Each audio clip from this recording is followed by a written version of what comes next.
चतुर्थी की पूजन में जो आप आखा दाना रखते हो, गेहूं वगैरह कुछ भी जो रखते हो, उसकी बड़ी महत्वता होती माने। यहाँ तक कहा गया है, चतुर्थी की कथा तो आप पढ़ते होगे, जो लोग पढ़ते हैं उनको मालूम होगा। चतुर्थी की कथा में लिखा है, चौथ माता के व्रत में वर्णन किया गया है कि वह आखा दाना जो रखा जाता है, मान लो कोई जरूरी काम होता है तभी आखा दाना को रखा जाता है, संभाल के रखते हैं कि हम इस काम के लिए जा रहे हैं और हमारा ये कार्य सफल होना चाहिए। तो जिसने चतुर्थी का व्रत करा है, जिसने चंद्रदेव का पूजन करा, चतुर्थी का व्रत करा, तो गणेश जी से विनती करके वहां से 2-4 आखा दाना उठा ले, और जो व्यक्ति का काम अटक रहा है अपने ही घर पर, दूसरे कुल को नहीं देना, अपने ही कुल के अंतर्गत जो काम अटक रहा उसकी जेब में, उसके पन्नों में उस चीज को रख दिया जाए। तो चतुर्थी जो अगली आती है, जैसे आप महीने की करते हो तो महीने की, और आप जैसे करते हो कि 4 अलग बड़ी बड़ी चतुर्थी करते हो, तो उसके अनुसार आपका कार्य सिद्ध होता ही है। उस आपके दाने का इतना महत्व होता है, क्योंकि चतुर्थी का व्रत करने वाली माता जब व्रत करती है तो स्वयं चतुर्थी की कथा में लिखा हुआ है कि पार्वती जी गणेश जी से चतुर्थी की कथा बचवा। तो चतुर्थी की कथा जब होती है तो उसको स्वयं गणेश जी वाचन, तो व्रत कौन सुन रही है? माता पार्वती। पर आपने जो आखा दाना लिया वो गणेश जी के भाव से लिया, गणेश जी से निवेदन करके, विनय करके, प्रार्थना करके उसको प्राप्त किया।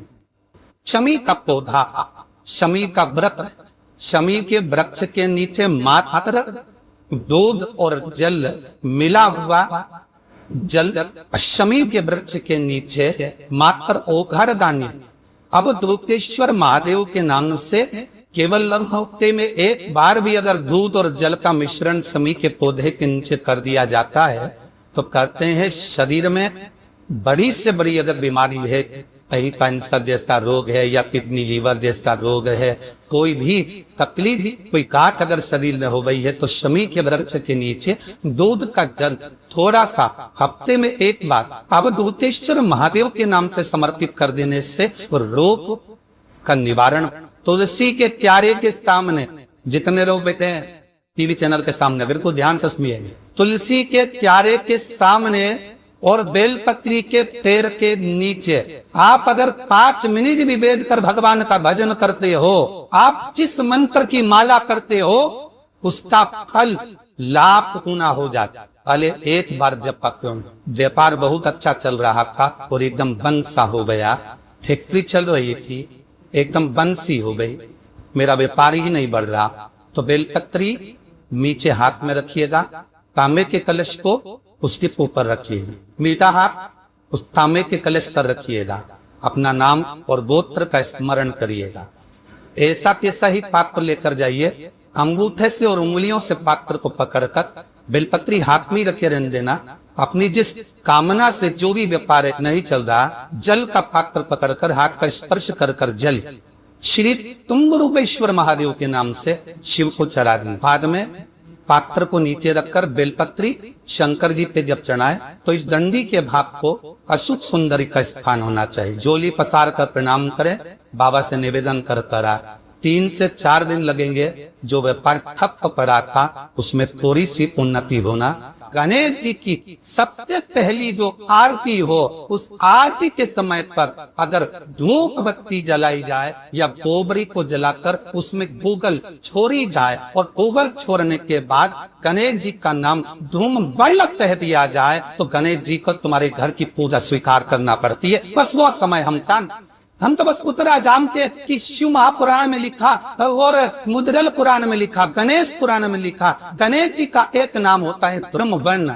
ब्रह्मवर्ण गणेश जी का एक नाम होता है। जब हम धूप जलाकर और धूप लगाने के बाद में गणेश जी की सबसे पहली आरती करने के पहले अगर और तुम चाहते हो कि गणेश जी मेरे घर में आके मेरी पूजा को स्वीकार करे और जो मांगू मेरा गणेश मुझे दे, पहला नाम लेकर पुकार लेना, ब्रह्मवर्ण विनायक, बैठो, बस काम हो गया। तिजोरी के अंदर जो गणेश की प्रतिमा रखी जाती है, किस नाम से रखी जाती है? तिजोरी में हम जो गणेश की प्रतिमा रखते हैं वो वरद विनायक के नाम से रखते हैं। कौन सा गणेश? वरद विनायक के नाम से तिजोरी में गणेश रखते हैं। और वरद विनायक के नाम से गणेश जी तिजोरी में रखाते हैं।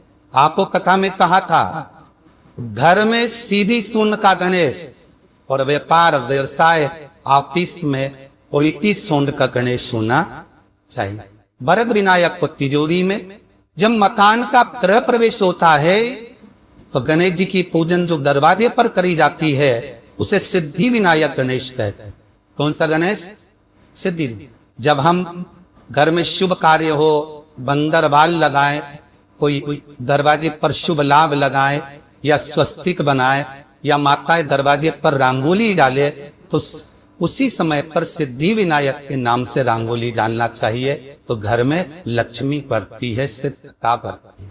याद रखिए, कभी भी गणेश जी को मिट्टी की गणेश जी लाते हो भादो महीने में तो विसर्जन करो, तो विसर्जन के समय पर 2 बिंदी, एक कंकु की एक हल्दी की दीवार पर जरूर लगा देना चाहिए। क्यों?